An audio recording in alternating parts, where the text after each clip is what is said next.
Welcome back, dear students. Today we learn about the second colligative and third colligative properties of the solutions containing non-volatile solute. तो इससे पहले जो मेरा video आया था उसमें हमने colligative प्रॉपर्टी की डेफिनेशंस पढ़ी थी और फर्स्ट colligative प्रॉपर्टीज़ को लर्न कर लिया था। तो इन सारी प्रॉपर्टीज़ को पढ़ने से पहले एक मैं क्विक रिव्यू लेना चाहता हूँ और वो है colligative प्रॉपर्टी की डेफिनेशंस का।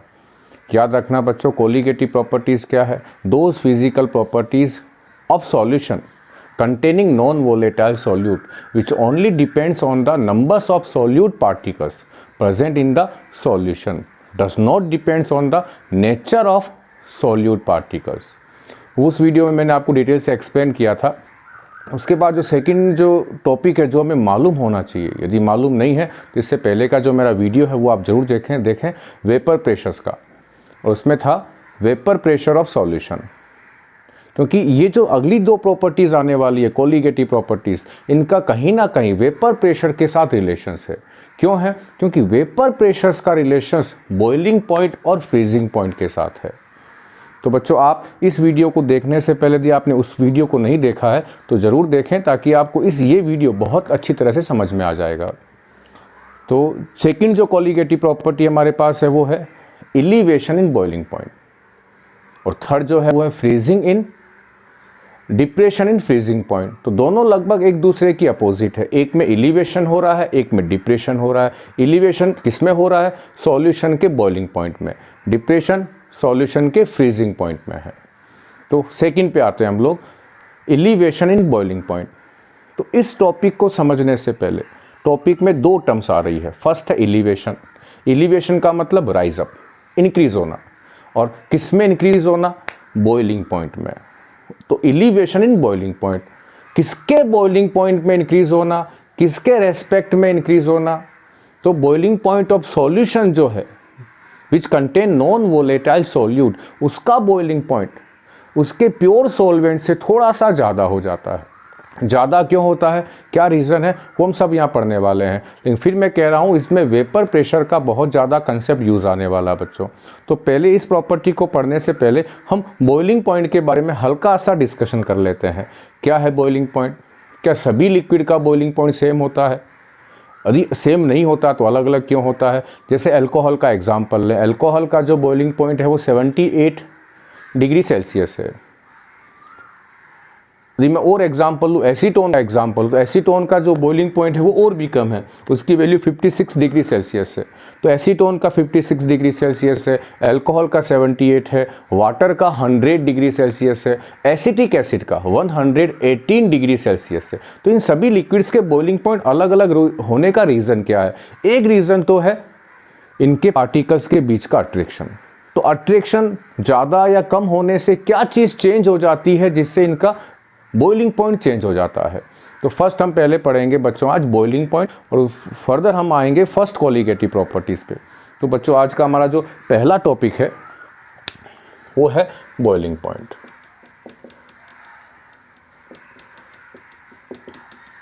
इसको ढंग से समझना बच्चों, ये काम का है।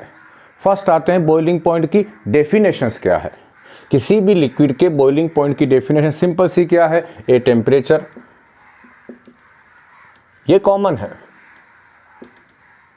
क्या होना चाहिए? At which the vapour pressure of solution और सॉल्वेंट, दोनों कंडीशंस में अप्लाई होगी। The vapour pressure of solution और solvent is equal to atmospheric pressure. Atmospheric pressure, इसका मतलब सिंपल सी लैंग्वेज क्या है कि किसी भी लिक्विड की इतनी वेपर बन जाए कि उस वेपर का उस लिक्विड की सरफेस पे जो वेपर प्रेशर लग रहा है वो हमारे बाहर के सराउंडिंग के वेपर प्रेशर्स के इक्वल हो जाए। जिस टेम्परेचर पर ये कंडीशन स्टेबलाइज हो जाएगी उस कंडीशन पर वो लिक्विड बॉईल होना स्टार्ट हो जाएगा।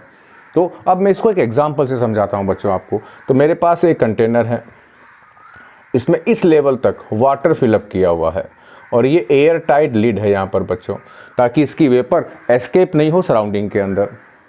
मान लेते हैं कि इसका जो टेम्परेचर है वो 25 डिग्री सेल्सियस है। 25 डिग्री सेल्सियस में वाटर और इसकी वेपर के बीच एज्यूम करते हैं इक्विलिब्रियम स्टेबलाइज हो गया है, यानी जितना फॉरवर्ड रिएक्शंस का रेट है उतना ही बैकवर्ड रिएक्शंस का रेट है। जितना वाटर वेपर में चेंज हो रहा है उतनी ही वाटर वेपर वापस लिक्विड में कन्वर्ट हो रही है। तो 25 डिग्री सेल्सियस पर जो इस वाटर की वेपर है, जो इस वाटर के सरफेस के ऊपर प्रेशर लगा रही है, वो बाहर के प्रेशर्स के कंपैरिजन में मैं एज्यूम कर लेता हूँ 0.5 एटीएम है। 0.5 एटीएम का मतलब बाहर का जो प्रेशर है, एटमॉस्फेयर का जो प्रेशर है वो 1 एटीएम है, और मैंने इस वेपर का जो प्रेशर है वो 0.5 एटीएम है। तो हमारी डेफिनेशंस के अकॉर्डिंग क्या है कि जो इस वेपर का प्रेशर है वो बाहर के प्रेशर्स के इक्वल नहीं है। बाहर का प्रेशर 1 एटीएम है और इस वाटर वेपर का 0.5 एटीएम है। इस कंडीशंस पर ये वाटर बॉईल नहीं करेगा। अब मुझे क्या करना है, इसके वेपर प्रेशर्स को 0.5 से इंक्रीज करके 1 एटीएम करना है। यानी मुझे कितना वेपर प्रेशर इंक्रीज करना है, 0.5। किसी भी सॉल्यूशन का वेपर प्रेशर मुझे बढ़ाना है तो सिंपल सा है, मैं उसकी वेपर की क्वांटिटी बढ़ाऊं। वेपर की क्वांटिटी बढ़ेगी तो उस वेपर का प्रेशर भी बढ़ेगा। वेपर की क्वांटिटी कैसे बढ़ा सकते हैं, सिंपल सा कंसेप्ट है, आप उस सॉल्यूशंस को या सॉल्वेंट को हीट सप्लाई करें। यदि मैं इसको हीट सप्लाई करूंगा तो होगा क्या, वो हीट कौन गेन करेगा, इस सॉल्वेंट के, यहाँ सॉल्वेंट है बच्चों, ये पूरा सॉल्वेंट है, इस सॉल्वेंट के पार्टिकल्स उस हीट को एब्जॉर्ब करेंगे। एब्जॉर्ब करने से उनकी काइनेटिक एनर्जी इंक्रीज होगी और एक पर्टिकुलर काइनेटिक एनर्जी होने के बाद वो इस लिक्विड को एस्केप करते हुए यहाँ वेपर में कन्वर्ट हो जाएंगे। और जो जो वेपर बनती जाएगी वेपर प्रेशर इंक्रीज होता जाएगा। जैसे मान लो मैं यहाँ एज्यूम करता हूँ कि हमने 50 डिग्री सेल्सियस टेम्परेचर कर दिया, तो यहाँ वेपर प्रेशर 0.5 से 0.6 एटीएम हो गया। फिर इंक्रीज करता गया फर्दर, मैं यहाँ 70 डिग्री हो गया, तो यहाँ एटीएम मान लेता हूँ मैं 7 एटीएम हो गया वेपर प्रेशर। ये वेपर प्रेशर है। 80 पर 0.8 एटीएम, 90 पर 0.9 एटीएम। इस कंडीशन पे भी ये लिक्विड बॉईल नहीं होगा, क्योंकि यहाँ अंदर का जो वेपर प्रेशर है वो 0.9 एटीएम है, जबकि हमें कितना किसको इक्वल करना है, सराउंडिंग के एटमॉस्फेयर प्रेशर्स के इक्वल। तो एंड में क्या हुआ, इसको हमने कितना हीट सप्लाई की, इतनी हीट सप्लाई करी कि इसका जो टेम्परेचर है इस लिक्विड का वो 100 डिग्री सेल्सियस हो गया। ये लिक्विड वाटर है। अब इस 100 डिग्री सेल्सियस पर इस वाटर की वेपर का जो वेपर प्रेशर है वो 1 एटीएम हो गया। और यही तो हमारी डेफिनेशन थी कि जिस टेम्परेचर पर वाटर के एग्जांपल में उसका वेपर प्रेशर, वाटर की वेपर का वेपर प्रेशर सराउंडिंग के यानी 1 एटीएम के इक्वल हो जाए, उस कंडीशंस पर ये लिक्विड, ये वाटर बॉईल करना स्टार्ट कर देगा। तो वाटर का बॉइलिंग पॉइंट 100 डिग्री सेल्सियस क्यों है, क्योंकि 100 डिग्री सेल्सियस पर वाटर की वेपर का वेपर प्रेशर 1 एटीएम के इक्वल हो जाता है। ये इसका एग्जाम्पल था बच्चों। अब मैं दूसरा एग्जाम्पल एक और ले लेता हूँ। सेम एग्जाम्पल है, कंटेनर वही है, वाटर की जगह हम अल्कोहल ले लेते हैं। सेकेंड कंडीशन में वाटर की जगह यदि मैं क्या ले लूँ, अल्कोहल ले लूँ, तो क्या होगा, अल्कोहल का बॉइलिंग पॉइंट 78 डिग्री सेल्सियस क्यों है, मैं आपको एक क्विक हम एक्सप्लेनेशन कर लेते हैं। ये कंटेनर है और इसमें वो इस बार अल्कोहल ले लिया है और ये एयर टाइट कंटेनर है, तो अंदर ये अल्कोहल भरा हुआ है, यहाँ अल्कोहल की वेपर है और इस अल्कोहल की वेपर भी यहाँ क्या एग्जर्ट कर रही होगी, वेपर प्रेशर। इसी 25 डिग्री सेल्सियस पर मैं क्या एज्यूम कर लूँ, इस वाली कंडीशन पर मैं एज्यूम कर लेता हूँ कि अल्कोहल का वेपर प्रेशर 0.5 एटीएम होगा या उससे ज़्यादा होगा। सिंपल सा है, अल्कोहल के पार्टिकल्स के बीच का अट्रैक्शंस कम है कंपैरिजन टू वाटर के, तो अल्कोहल के वेपर में कन्वर्ट होने की टेंडेंसी ज़्यादा होगी। तो इसी टेम्परेचर्स पर यहाँ अल्कोहल की वेपर ज़्यादा होगी तो उसका वेपर प्रेशर भी ज़्यादा होगा। मैं एज्यूम कर लेता हूँ यहाँ वाटर में 0.5 था, अब अल्कोहल में 0.6 एटीएम। इसका मतलब इस टेम्परेचर्स पर अल्कोहल की वेपर का वेपर प्रेशर भी 1 एटीएम के इक्वल नहीं है, तो यानी इस टेम्परेचर्स पर अल्कोहल भी बॉईल नहीं होगा। तो हम सिंपल सा है, वेपर प्रेशर्स को बढ़ाने का हमारे पास एक ही तरीका है, हम इसे भी क्या काम करें, हीट सप्लाई करें। तो 50 डिग्री सेल्सियस पर कितना हो गया, यहाँ वाटर में 0.6 था तो मैं यहाँ 0.75 एटीएम कर देता हूँ। सर आपने यहाँ तो 25 से 50 करने पर 0.1 इंक्रीज़ किया, यहाँ आपने 25 से 50 करने पर 0.15 क्यों इंक्रीज कर दिया? सिंपल सा है, यहाँ अट्रैक्शंस कम है। यहाँ अट्रैक्शंस कम है तो मैं उतनी ही हीट जितनी मैंने वाटर में सप्लाई करी है उतनी यहाँ सप्लाई करूँगा, तो यहाँ ज़्यादा पार्टिकल्स वेपोराइज होंगे, तो ज़्यादा वेपर प्रेशर बढ़ेगा। 70 डिग्री पर क्या हो जाएगा? एज्यूम कर रहे हैं बच्चों 0.85 ATM, ये 70 डिग्री पे हो गया है। अब यदि मैं यही टेम्परेचर्स बढ़ाते बढ़ाते यहाँ मैं लिख रहा हूँ 78 डिग्री सेल्सियस कर दूँ एल्कोहल का टेम्परेचर, तो ये वेपर प्रेशर जो 0.85 था वो 1 ATM के इक्वल हो जाएगा। और जो ही ये वेपर प्रेशर 1 ATM के इक्वल हुआ, लिक्विड जो अल्कोहल है वो बॉईल करना स्टार्ट कर देगा। तो यहाँ हमने समझा कि अल्कोहल का बॉइलिंग पॉइंट 78 डिग्री सेल्सियस क्यों है? कौन डिसाइड करता है? Vapour pressure. वाटर का 100 डिग्री सेल्सियस क्यों है? कौन डिसाइड कर रहा है? Vapour pressure. तो फिर कह रहा हूँ इस पूरे टॉपिक में जो कोलिगेटिव प्रॉपर्टी का है, अगले दोनों टॉपिक में एलिवेशन और डिप्रेशन, इन दोनों में वेपर प्रेशर्स का बहुत रोल है बच्चों।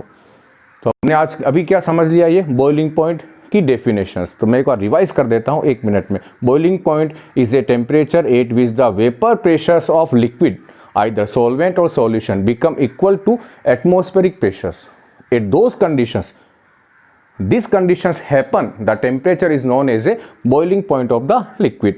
ये तो हो गया हमारे पास बच्चों बॉइलिंग पॉइंट का हल्का सा हो गया। अब मैं अगला एग्जांपल ले रहा हूँ, मैं कुछ आपको और एग्जांपल बता देता हूँ। इसी के बॉइलिंग पॉइंट हमने चेक कर लिया है। बेंजीन का जो बॉइलिंग पॉइंट है वो अल्कोहल से थोड़ा सा ज़्यादा है, 80.1 डिग्री सेल्सियस। वाटर का मालूम है 100, एसिटिक एसिड का 118 डिग्री सेल्सियस। तो यहाँ से बच्चों में एक आइडिया मिल जाता है कि एसिटिक एसिड के पार्टिकल्स के बीच का जो अट्रैक्शंस है वो वाटर के पार्टिकल्स के बीच के कंपैरिजन से ज़्यादा है। अब बच्चों हम चलते हैं हमारी first colligative property, elevation in boiling point.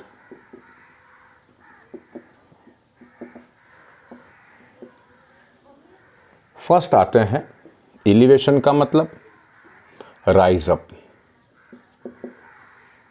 Increase होना। किस में इंक्रीज हुआ? बॉइलिंग पॉइंट में। किसके बॉइलिंग पॉइंट में हुआ है? सॉल्यूशन के हुआ है। कौन सा सॉल्यूशन? जिसमें क्या है? NVS है। किसके कंपैरिजन में ज़्यादा हो गया इसका boiling point? Then pure solvent. ये तो हल्की हल्की सी जो टर्म्स है जो हमें मालूम होनी चाहिए कि इसका बेसिक कंसेप्ट क्या है। अब बच्चों में इंक्रीज क्यों हुआ वो हम लोग हल्का सा कंपेयर करते हैं। तो फर्स्ट मैं ले लेता हूँ कंटेनर। कंटेनर में हमने क्या ले लिया? ये हमारे पास है वाटर, एयर टाइट है, बिल्कुल कवर्ड है। सेकंड कंटेनर में मैंने क्या ले लिया? Sugar solution. शुगर सॉल्यूशन है ये। अब शुगर सॉल्यूशन में मैं एज्यूम कर लेता हूं कि ये 1 मोलल है। 1 molal means 1 mole of sugar dissolve in 1 kg of water. 1 mole sugar की अमाउंट कितनी होती है? 342 ग्राम। आप 342 ग्राम शुगर को 1 kg वाटर में डिजोल्व करेंगे तो जो सॉल्यूशंस बनेगा उसकी जो मोलेलिटी होगी वो 1 मोलल होगी। ये प्योर सॉल्वेंट है। फिर यहाँ पर मैं वही डाटा काम लेता हूँ बच्चों, 25 डिग्री सेल्सियस पर इस वाटर का वेपर प्रेशर कितना एज्यूम कर लूँ मैं यहाँ पर? 0.5 ATM। तो इसी कंडीशन पर बताओ, ये सॉल्यूशन का यहाँ लिखूंगा मैं, वाटर का मैं यहाँ लिखने वाला हूँ। तो इसी कंडीशंस पर शुगर सॉल्यूशन का वेपर प्रेशर क्या होगा? यही होगा, इससे ज़्यादा होगा या इससे कम होगा। ये हम पढ़ चुके हैं बच्चों। वेपर प्रेशर्स में हमने पढ़ा था कि किसी भी सॉल्वेंट में नॉन वोलेटाइल सॉल्यूट मिक्स कर दिया जाए, डिसॉल्व कर दिया जाए, तो रिजल्टेंट सॉल्यूशंस का जो वेपर प्रेशर है वो डिक्रीज हो जाता है। रीज़न क्या पढ़ा था हमने वहाँ कि सरफेस का वो फ्रैक्शंस जिस पर केवल सॉल्वेंट के मॉलिक्यूल्स है वो रेड्यूस हो जाता है, जिससे इस सॉल्यूशन का वेपर प्रेशर भी रेड्यूस होगा। तो यदि मैंने यहाँ वेपर प्रेशर 0.5 लिया है तो यहाँ वेपर प्रेशर में 0.4 ATM कर देता हूँ। यही बेसिक कंसेप्ट है जो आपको समझा देगा एलिवेशंस क्यों हुआ है। कैसे हम इसको एक्सप्लेन करते हैं। 25 डिग्री सेल्सियस पर water, pure solvent, pure water का जो वेपर प्रेशर है वो 0.5 ATM है। तो मैं इसे कितना इंक्रीज करूं कि 1 ATM हो जाए? तो मुझे यहाँ 0.5 ATM वेपर प्रेशर्स को इंक्रीज करना होगा। 0.5 को इंक्रीज करने के लिए मैं क्या करूंगा, यहां से इस सॉल्यूशन इस वाटर को हीट सप्लाई करूंगा, जिससे इसका वेपर प्रेशर बढ़ता जाएगा। 100 डिग्री सेल्सियस पर 0.5 ATM वेपर प्रेशर हमने इंक्रीज कर दिया, और नाउ इसका जो टोटल वेपर प्रेशर है 25 का 0.5 और अब हमने 0.5 बढ़ा दिया, तो कितना हो गया 1 ATM, और इस कंडीशन में ये बॉयल होना स्टार्ट हो जाएगा। अब आते हैं सॉल्यूशंस में। सॉल्यूशन का 25 डिग्री सेल्सियस पर जो वेपर प्रेशर है वो 0.4 ATM है, तो यहाँ हमें कितने वेपर प्रेशर्स को इंक्रीज करना है ताकि टोटल वेपर प्रेशर्स 1 ATM हो जाए, 0.6 ATM। फिर बच्चों देखो, यहाँ हमने कितना इंक्रीज किया था 0.5, यहाँ हमें कितना इंक्रीज करना है 0.6 ATM को इंक्रीज करना है। इसका मतलब यहाँ हमें वेपर प्रेशर्स को इसके कंपैरिजन में ज़्यादा इंक्रीज करना है, यहाँ ज़्यादा इंक्रीज करना है, इसका मतलब यहाँ वेपर ज़्यादा बनानी है, और वेपर ज़्यादा बनानी है तो हमें क्या काम करना पड़ेगा, हमें ज़्यादा टेम्परेचर सप्लाई करना पड़ेगा। We have to supply more heat in case of sugar solutions then comparison to pure solvent. तो 0.6 एटमॉस्फेरिक प्रेशर्स दी मुझे 0.5 बढ़ाना है यहाँ पर, तो मैं क्या काम करूँ 0.4 से मैं 0.9 पे आ जाऊंगा, और उस मुझे 100 डिग्री सेल्सियस पर ये हो जाएगा। 100 डिग्री सेल्सियस पर यहाँ 0.5 से 1 हो गया है, तो इसका मतलब 0.5 बढ़ाने के लिए कितना टेम्परेचर किया इसने 100, ये केवल एक्सप्लेनेशन है। तो यहाँ 100 कर दें तो कितना हो जाएगा 0.5 बढ़ गया, और पहले से 0.4 था, टोटल कितना हो गया 0.9 ATM, और हमें मालूम है 0.9 ATM पर ये शुगर सॉल्यूशन बॉयल नहीं होगा। तो हमें क्या काम करना पड़ेगा, इसके टेम्परेचर को और बढ़ाना पड़ेगा, और जब और बढ़ाएंगे इसके टेम्परेचर्स को, कितना बढ़ाएंगे मैं भी आपको समझा दूंगा, और बढ़ाएंगे तो इसका कितना हो गया प्रेशर 1 ATM। मान लो एज्यूम कर रहा हूं बच्चों कि यहाँ मैंने इसका टेम्परेचर 0.5 डिग्री सेल्सियस बढ़ा दिया, 51 डिग्री सेल्सियस, और इस 0.51 डिग्री सेल्सियस कितना कर दिया मैंने 100.51 डिग्री सेल्सियस। ये 0.5 बढ़ाते ही क्या हुआ, इस सॉल्यूशंस का वेपर प्रेशर 1 ATM के इक्वल हो गया। इसका मतलब अब ये क्यों हुआ, क्योंकि इस टेम्परेचर्स पर इस सॉल्यूशन का वेपर प्रेशर 1 ATM के इक्वल हो गया। तो बच्चों कंपेयर करो इनमें और इसमें। प्योर सॉल्वेंट का boiling point 100 degree Celsius, solutions का बॉइलिंग पॉइंट 100.51 डिग्री सेल्सियस। इसका मतलब सॉल्यूशन का बॉइलिंग पॉइंट ज़्यादा है, और यही क्या कहलाता है elevation in boiling points. Elevation का मीनिंग इंक्रीज हो गया है। अब इनको कितना इंक्रीज हुआ है, मेन प्रॉपर्टी हमारे पास वही है, इन दोनों का डिफरेंस। इन दोनों का डिफरेंस कैसे निकालें, ये है डेल TB, यही कहलाती है इलिवेशन इन बॉइलिंग पॉइंट का सिंबल है, यही वो कोलिगेटिव प्रॉपर्टी। कैसे निकालें, तो ज़्यादा में से कम को माइनस कर दो, तो ज़्यादा किसका है सॉल्यूशन का, तो सॉल्यूशन के बॉइलिंग पॉइंट को मैं लिखूंगा TB, प्योर सॉल्वेंट को लिखूंगा TB0। TB कितना है हमारे पास, प्योर सॉल्यूशन का बॉइलिंग पॉइंट 101.5, ये शुगर सॉल्यूशन का है, और प्योर सॉल्वेंट का कितना है 100 डिग्री सेल्सियस। डिफरेंस कितना आया 0.51। अब आप चाहें तो डिग्री सेल्सियस लगा दें, और आप चाहें अभी यहाँ डिग्री सेल्सियस ही लगा दें बच्चों। चलो ये हो गया डेल TB। तो बच्चों ये 0.51 डिग्री सेल्सियस क्या है, this is known as a elevation in boiling points. Elevation का मीनिंग है वो ही टेम्परेचर चाहिए जो इंक्रीज हुआ है। यहाँ बॉइलिंग पॉइंट नहीं आएगा किसी का भी, ना तो वाटर का आएगा और ना सॉल्यूशंस का आएगा। This is known as a elevation in boiling point. अब इसका ग्राफिकल मेथड भी एक, तो ये हल्का सा आपको समझ में आ गया होगा। इसका हम अगले टॉपिक पे चलते हैं, इसका जो ग्राफिकल मेथड है, ग्राफ के अकॉर्डिंग हम कैसे एक्सप्लेन कर सकते हैं इसी इलिवेशन इन बॉइलिंग पॉइंट को। चलिए बस चलते हैं वहाँ पर। अब चलिए बच्चों समझते हैं इलिवेशन इन बॉइलिंग पॉइंट्स का ग्राफिकल मेजरमेंट कैसे होता है। सिंपल सा है, मैं एक यहाँ ग्राफ बना रहा हूँ, ये है x एक्सिस, ये है y एक्सिस, और ये है x एक्सिस। y एक्सिस पे मैंने क्या ले लिया, वेपर प्रेशर। किसका लिया, सॉल्यूशंस का, सॉल्वेंट का, किसी का भी आप ले लें, ये वेपर प्रेशर से। x एक्सिस पे मैंने क्या ले लिया है बच्चों, टेम्परेचर। किस में लिया है हमने, मान लो आप जिसमें चाहें ले लें, केल्विन में ले लें। फर्स्ट आते हैं हम यहाँ एब्सोल्यूट, यहाँ ज़ीरो वैल्यू पुटअप करता हूँ।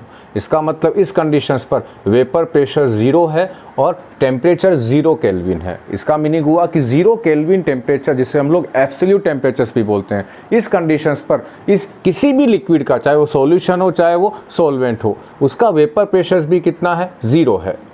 अब मैं यहाँ कुछ वैल्यूज़ पुटअप करता जा रहा हूँ वेपर प्रेशर्स की तरफ। यहाँ 0 है, यहाँ मैंने 0.2 ATM लिख दिया, यहाँ 0.4 ATM, यहाँ 0.6 ATM, यहाँ 0.8 और यहाँ हो गया 1.0 ATM। ये वैल्यूज़ यहाँ लिखी। यहाँ कोई ना कोई टेम्परेचर्स है बच्चों, मैं यहाँ टेम्परेचर्स को मेंशन नहीं कर रहा हूँ। यहाँ पॉइंट A कह देता हूँ, यहाँ B, यहाँ C, यहाँ D, यहाँ E और यहाँ F। यहाँ कोई ना कोई पर्टिकुलर टेम्परेचर्स है, क्योंकि ये डिफरेंट सॉल्यूशंस और लिक्विड्स के लिए डिफरेंट होगा। तो मैं यहाँ इन डाटास को वैल्यू को पुटअप कर देता हूँ। अब बच्चों मैं 2 लाइनें बना देता हूँ।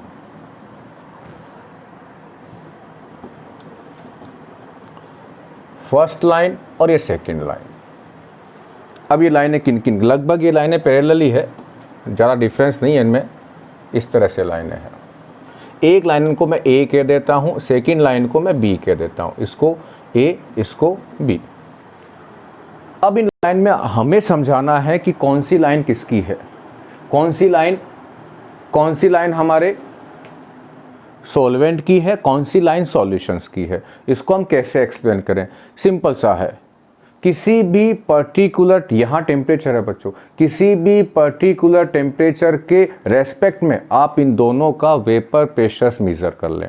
जैसे मान लो कि कोई C टेम्परेचर है, उस C टेम्परेचर पर मैं चाहता हूँ कि इन A और B की लाइंस का मैं वेपर प्रेशर मेजर करूँ, और मैंने एक हल्की सी परपेंडिकुलर लाइन यहाँ ड्रॉ करी C के रेस्पेक्ट पे, और इस C के रेस्पेक्ट में मैं ये यहाँ टच कर रही है इसको, और ये इसको यहाँ टच कर रही है। तो मैं इस B का वेपर प्रेशर चेक करूं तो ये आ रहा है लगभग 0.6 और 0.5 के बीच में। तो कितना मान लो एक बार मैं, 0.5 ATM। और जो ऊपर की लाइन है उसका लगभग कितना आ रहा है, 0.8 ATM।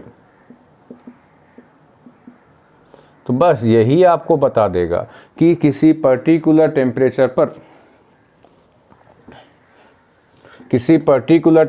पर इसका जो वेपर प्रेशर है वो 0.8 है और इसका 0.5 है। किसका वेपर प्रेशर कम है, इसका कम है, इसका ज़्यादा है। हमें मालूम है कि यदि किसी सॉल्यूशन में और सॉल्वेंट में हम कंपेयर करें तो उनमें क्या होगा कि जो सॉल्यूशन होगा उसका वेपर प्रेशर कम होगा उसके प्योर सॉल्वेंट के कंपैरिजन में। इसका मतलब यहाँ जो है ये सॉल्यूशन का वेपर प्रेशर है और ये सॉल्वेंट का है। ध्यान रखना बच्चों, इस सॉल्यूशन के अंदर वही सॉल्वेंट है जो मैं यहाँ ले रहा हूँ, बस मैंने केवल चेंज क्या किया है, इस सॉल्वेंट में मैंने NVS मिक्स कर दिया है, NVS को डिसोल्व कर दिया है। तो ये 0.5 ATM है, ये 0.8 ATM है। इसका मतलब इस लिक्विड का वेपर प्रेशर ज़्यादा है तो ये सॉल्वेंट होगा, और इसका कम है तो ये सॉल्यूशन का होगा। ये तो हमारे पास हुआ कि हम कैसे आइडेंटिफाई करें कि ऊपर की लाइन जो है इस ग्राफ की वो किसकी है, नीचे की लाइन किसकी है। आप किसी पर्टिकुलर टेम्परेचर पर दोनों के वेपर प्रेशर्स को कंपेयर कर लें। जिसका वेपर प्रेशर ज़्यादा है वो सॉल्वेंट होगा और जिसका वेपर प्रेशर कम है वो सॉल्यूशंस होगा। अब यदि मैं इस टेम्परेचर्स के अकॉर्डिंग यहाँ जाऊँ और इन दोनों लिक्विड को हीट सप्लाई करूँ मैं, सॉल्यूशंस को और सॉल्वेंट को भी, तो इनकी वेपर ज़्यादा बनेगी। वेपर ज़्यादा बनेगी तो वेपर प्रेशर भी बढ़ेगा और बढ़ता बढ़ता ये लाइन इस तरफ आगे जाएगी बच्चों। और जिस कंडीशंस पर टेम्परेचर इस तरफ से इंक्रीज हो रहा है और वेपर प्रेशर ऐसे इंक्रीज हो रहा है, जिस कंडीशंस पर इन लिक्विड का, चाहे वो सॉल्यूशन हो चाहे वो सॉल्वेंट हो, वेपर प्रेशर इस लाइन के इक्वल आ जाएगा, इस लाइन को क्रॉस कर जाएगा। इसका मतलब यहां पर और यहां पर, यहां क्या कंडीशन होगी सॉल्वेंट के लिए, इस टेम्परेचर पर जिसको मैं D मान रहा हूं, इस टेम्परेचर पर इस प्योर सॉल्वेंट का वेपर प्रेशर 1 ATM हो गया है। वही तो हमने पढ़ी थी बॉइलिंग पॉइंट की डेफिनेशंस। वो टेम्परेचर जिस पर किसी भी लिक्विड का वेपर प्रेशर 1 ATM हो जाए वो उसका क्या है, बॉइलिंग पॉइंट है। तो ये जो D है, ये जो D है हमारा, ये D क्या मानूं मैं, TB0 है, vapour boiling point of pure solvent है। अब यदि मैं कंपेयर करूं सॉल्यूशन के साथ तो ये सॉल्यूशन रहा, तो सॉल्यूशन का जो वेपर प्रेशर है वो यहाँ टेम्परेचर हम इंक्रीज़ करते गए, इंक्रीज़ होता गया और यहाँ जाके इस सॉल्यूशन का वेपर प्रेशर 1 atm के इक्वल हुआ है। इसका मतलब इसके रेस्पेक्ट में कौन सा टेम्परेचर मान लूँ मैं इसको, इस F को मैं यहाँ लिख देता हूँ बच्चों। तो F पॉइंट पे जो भी टेम्परेचर होगा वो टेम्परेचर रियल में क्या होगा, इस सॉल्यूशन का बॉइलिंग पॉइंट होगा। सॉल्यूशन का है, मैंने TB लिख दिया, तो सॉल्यूशन का बॉइलिंग पॉइंट ये रहा, प्योर सॉल्वेंट का ये रहा। इन दोनों के बीच का डिफरेंस ही क्या कहलाता है, del TB, elevation in boiling point. The difference between boiling point of solutions and boiling point of solvent, pure solvent is known as a elevation in boiling point। तो डेल TB कैसे निकाला हम लोगों ने, del TB equals to TB minus TB nought. ये है basic इसका formula del TB का। तो हमने ये समझ लिया कि ये कर्व भी हमने समझ लिया है और हमने डेल TB भी निकाल लिया बच्चों। अब आते हैं इसका मैथमेटिकल इक्वेशंस क्या है डेल TB की। तो इसकी जो मैथमेटिकल इक्वेशन है बच्चों, उसमें हमें पहले क्या मालूम होना चाहिए कि डेल TB किसके प्रोपोर्शनल है। ये कोलिगेटिव प्रॉपर्टी है। डेल TB क्या है, एलिवेशन इन बॉइलिंग पॉइंट। ये कोलिगेटिव प्रॉपर्टी है और हमें मालूम है कि कोलिगेटिव प्रॉपर्टीज़ की वैल्यू, ध्यान से समझना बच्चों, केवल और केवल नंबर्स ऑफ सॉल्यूट पार्टिकल्स पे डिपेंड करती है। तो इसका मतलब ये कोलिगेटिव प्रॉपर्टी है, या तो नंबर ऑफ सॉल्यूट पार्टिकल्स या number moles of solute particles. तो यहाँ डेल TB को किसके प्रोपोर्शनल किया इन्होंने, मोलेलिटी के। किसकी मोलेलिटी, सॉल्यूशंस की। मोलेलिटी का मतलब क्या, number of moles of solute. जितने ज़्यादा मोल डिसॉल्व करेंगे एलिवेशन इन बॉइलिंग पॉइंट उतना ज़्यादा होगा। अब इन्होंने क्या काम किया, del TB equals to KB molality, del TB equals to KB into small m, ये फॉर्मूला हुआ बच्चों हमारा। अब KB क्या है, KB एक कांस्टेंट है, प्रोपोर्शनलिटी कांस्टेंट है। KB का नेम क्या है, KB के दो नेम है, फर्स्ट है मोलल, उसके बाद boiling point elevation constant. First तो ये नाम है इसका, सेकंड नाम है इसका इब्यूलोस्कोपिक कांस्टेंट। तो इसके दो नाम है बच्चों। KB काम की चीज है, KB क्या है, कांस्टेंट है। क्या सभी के लिए एक जैसी वैल्यू है इसकी, नहीं है। KB की वैल्यू किस पे डिपेंड करती है, नेचर ऑफ सॉल्वेंट, ये सॉल्वेंट पे डिपेंड करती है। जैसे मेरे पास कुछ वैल्यू है KB की, मैं आपको लिखा देता हूँ। जैसे ये हमारे NCERT के बुक में पेज नंबर कौन से पर है, पेज नंबर 19 पर टेबल 2.3 है।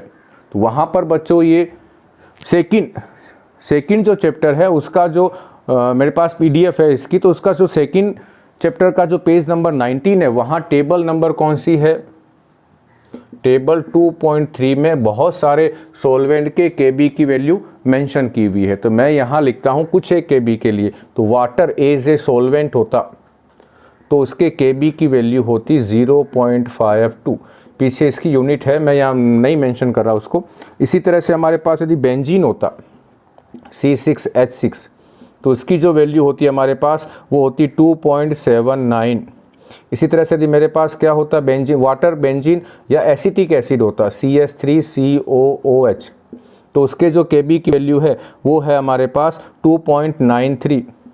और हाईएस्ट जो हमारी इस बुक में है वो है CCl4 कार्बन टेट्राक्लोराइड, उसके लिए वैल्यू है 5.03। ये सारे किसके लिए वैल्यू है, KB के लिए वैल्यू है। तो KB की वैल्यू किस पे डिपेंड करती है, नेचर ऑफ सॉल्वेंट पे डिपेंड करती है। यदि आपने सॉल्वेंट चेंज कर दिया तो KB की वैल्यू चेंज हो जाएगी। ये हमारे पास फॉर्मूला हो गया बच्चों। अब मैं आपको एक बेसिक कंसेप्ट यहाँ बता देता हूँ और वो क्या है, डेफिनेशन ऑफ, हम अभी KB पे चल रहे हैं बच्चों, डेफिनेशन ऑफ KB की डेफिनेशंस क्या है।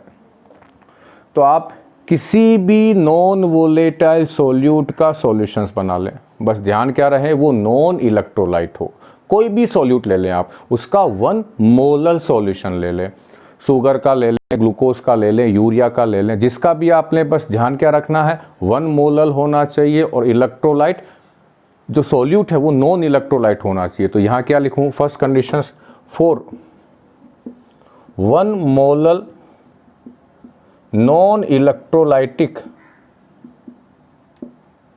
सॉल्यूशन ऑफ एनी NVS, ये फर्स्ट लाइन है बच्चों, किसी का भी ले लें, बस होना क्या चाहिए, 2 कंडीशंस, उसका 1 मोलर होना चाहिए और वो नॉन इलेक्ट्रोलाइट सॉल्यूट उसमें डिसोल्व होना चाहिए। उस कंडीशंस पर इस फॉर्मूला क्या हो जाएगा, del TB equals to KBM, M कितना हो गया 1 हो गया, क्योंकि हमने क्या लिया है 1 मोलर। उस कंडीशन में डेल TB क्या हो जाएगा KB के इक्वल। KB की वैल्यू क्या होगी, वो डिपेंड किस पे करेगा कि आपने उस नॉन इलेक्ट्रोलाइट सॉल्यूट को किस सॉल्वेंट में डिसोल्व किया, वाटर में किया है, बेंजीन में किया, एसिटिक एसिड में किया। यहाँ से बच्चों डेफिनेशन आती है KB की, क्या आती है, फॉर 1 मोलर सॉल्यूशन, ये याद रखना, यही है जो हम चेक करते हैं बच्चों जब आप अपने एग्ज़ाम दे के वापस आते हैं, तो हम ये चीज़ चेक करते हैं कि आपने ये लिखी है कि नहीं। बहुत बार बच्चे क्या करते हैं, यहाँ पर 1 मोलर की जगह 1 मोलर लिख के आ जाते हैं, और 1 नंबर का क्वेश्चन है केवल MOLAL की जगह R आ गया है, R आते ही उनका 1 नंबर 0 में कन्वर्ट हो जाता है। For 1 molar solution the elevation in boiling point is called KB. KB means molar boiling point elevation constant। ये इसकी डेफिनेशन हो गई बच्चों, ये यहां से।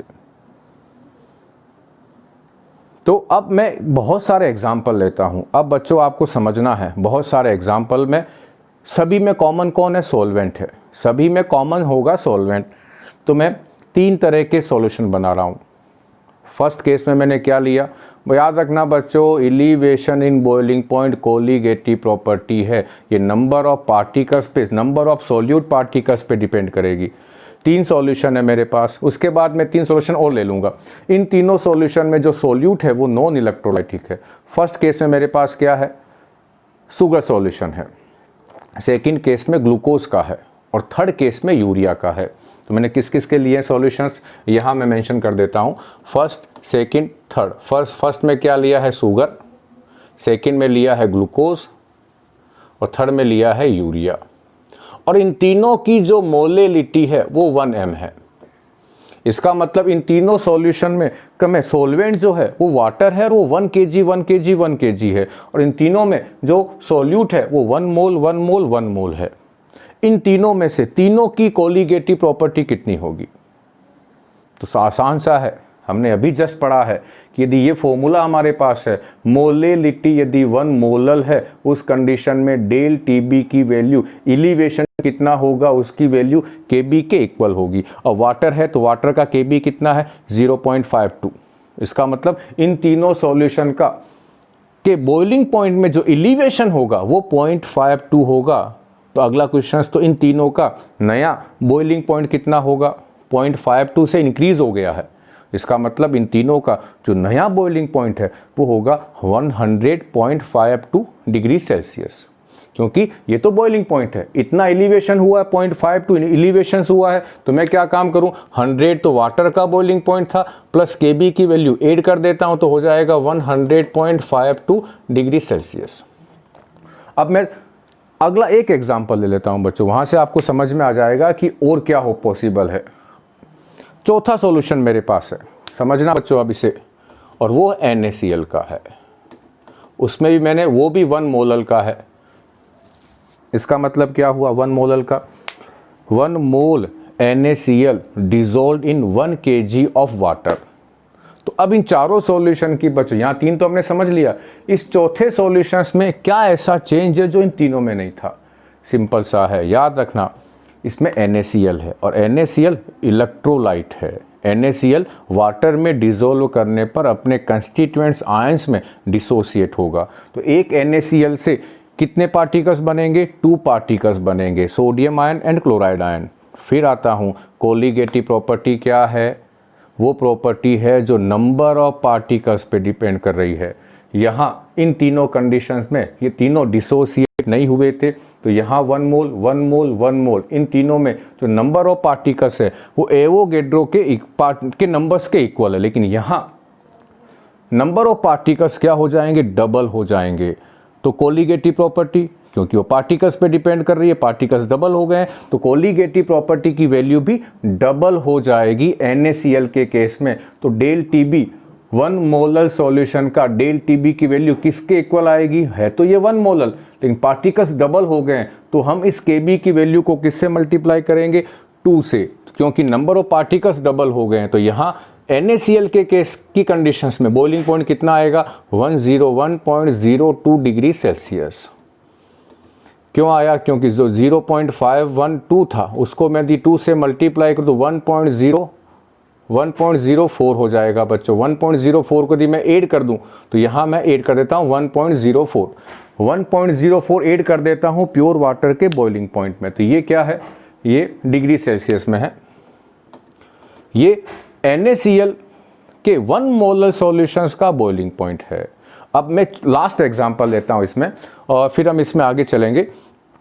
K2SO4, इसका यदि 1 मोलर सॉल्यूशन होता, सेम कंडीशन है बच्चों। फिर आता हूं कोलिगेटिव प्रॉपर्टी किस पे डिपेंड करती है, नंबर ऑफ सॉल्यूट पार्टिकल्स पे। K2SO4 फिर क्या है, इलेक्ट्रोलाइट है, और हम एज्यूम क्या करके चल रहा हूं मैं कि 100% डिसोसिएशन होगा। तो K2SO4 को जब मैं वाटर में डिसोल्व करूंगा तो K2SO4 का एक फॉर्मूला 3 आयंस को प्रोड्यूस करेगा। 2 तो हमारे पोटेशियम आयंस होंगे और एक सल्फेट आयन होगा। तो इसका जो 1 मोलर सॉल्यूशंस में इसमें जो नंबर ऑफ पार्टिकल्स हैं वो 3 टाइम्स है। तो इस K2SO4 की जो कोलिगेटिव प्रॉपर्टी है इसमें मैं Kb को किससे मल्टीप्लाई कर दूंगा, 3 से मल्टीप्लाई करूंगा। तो कितना आंसर आएगा, 52 है तो 1.56। ये हमारे पास क्या होगा, 3 से मल्टीप्लाई करने के बाद ये वैल्यू आएगी। इसका मतलब K2SO4 के 1 मोलर सॉल्यूशंस का बॉइलिंग पॉइंट होगा 101.56 डिग्री सेल्सियस। तो बच्चों मैंने यहाँ पर आपके सामने 5 अलग अलग सॉल्यूशन लिए हैं। पांचों में मैंने और सब में कॉमन क्या लिया है, सॉल्वेंट वाटर है।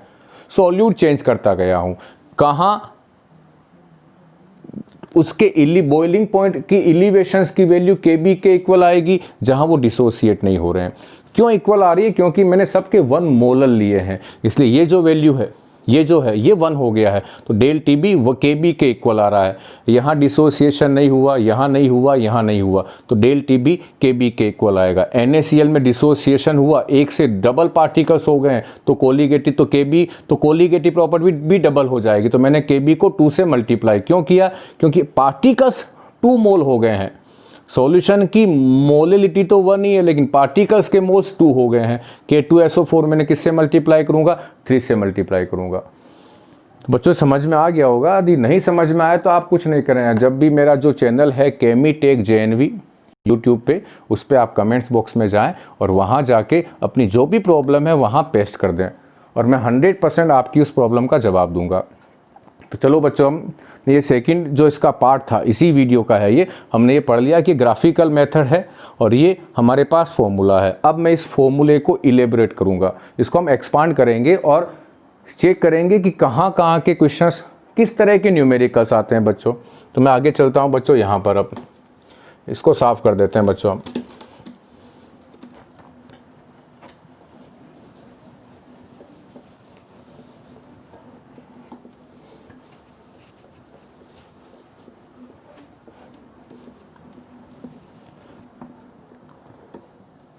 अब बच्चों आ जाते हैं हम लोग, सिंपल सा है। डेल TB इक्वल्स टू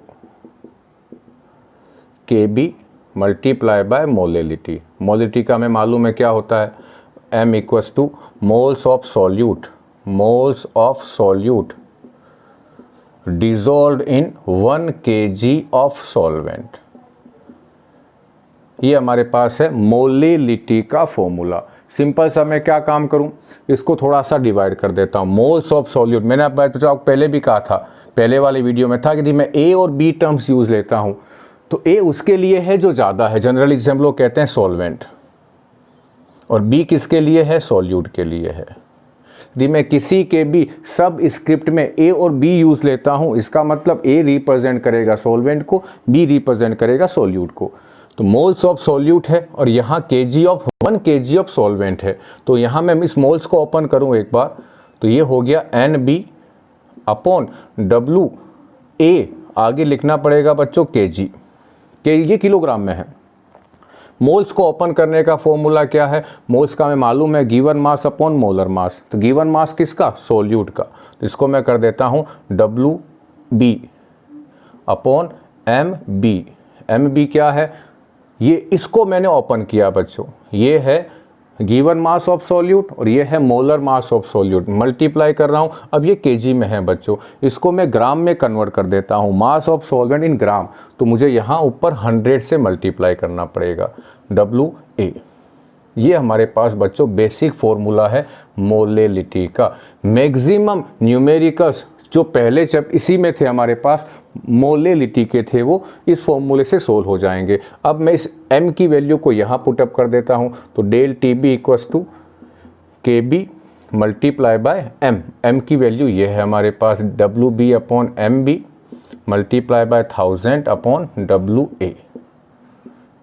ये बच्चों हो गई हमारे पास एलिवेशन इन बॉइलिंग पॉइंट का मैथमेटिकल रिलेशंस। अब इसमें से वो क्या क्वेश्चंस पूछता है, दो चीज़ें पूछता है बच्चों, या तो वो आपसे पूछेगा एलिवेशन और या भी आपसे पूछेगा वो मोलर मास ऑफ सॉल्यूट। ये दो चीज़ें न्यूमेरिकल में पूछी जाती है। यदि वो आपसे क्या पूछे, एलिवेशन इन बॉइलिंग पॉइंट, तो आपको डेल TB की वैल्यू निकाल देनी है।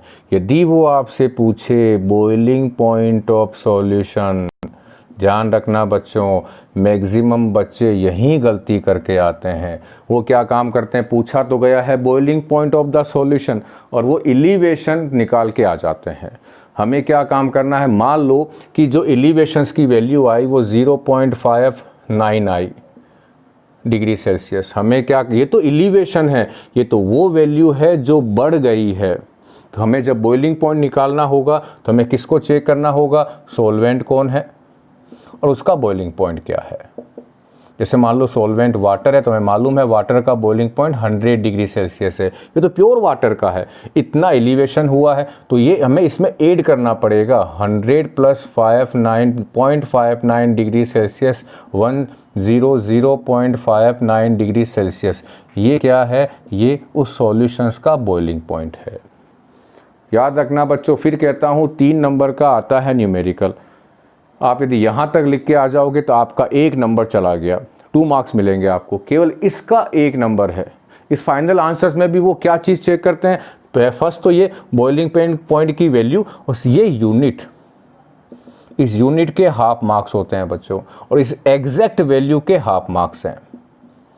यदि आपके पास एग्जैक्ट वैल्यू नहीं आई, थोड़ी सी ऊपर नीचे आ गई, लेकिन आपने लिखा है और आपने विथ यूनिट के साथ लिखा है, तो आपको हाफ मार्क्स यहाँ मिल जाता है बच्चों। तो ये हुआ हमारे पास एलिवेशन में, कहाँ वो आपसे न्यूमेरिकल पूछता है। फिर मैं बच्चों यहीं पर एग्जाम्पल आता हूँ, आगे हम पढ़ेंगे एक वोंट हाफ फैक्टर।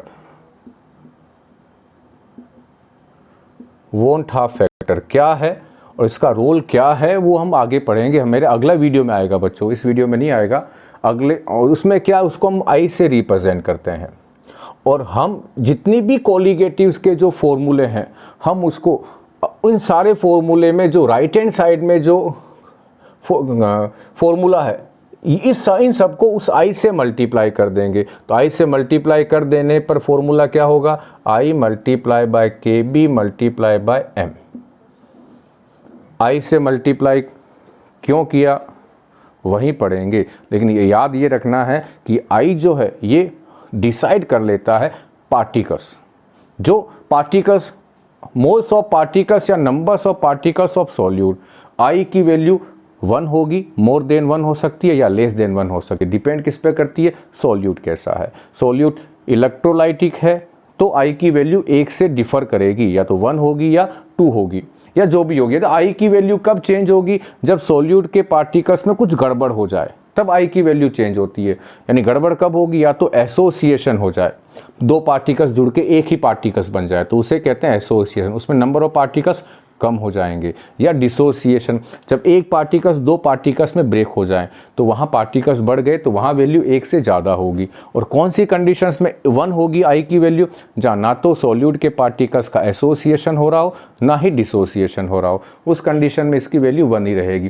तो बच्चों हम इसको डिटेल में हमारे आने वाले वीडियो में पढ़ेंगे। इसका नाम है वोंट हाफ फैक्टर। तो अभी तक हमने ये सारा पढ़ लिया है। मैं उम्मीद करता हूँ कि आपको पूरा समझ में आ गया होगा। नहीं आने पर एक ही काम करें, मेरे YouTube channel KME Tech JNV पे जाएं, वहाँ जाके जो कमेंट्स बॉक्स है वहाँ क्लिक करें और ये वीडियो आपको कैसा लगा वहाँ ज़रूर मेंशन करें।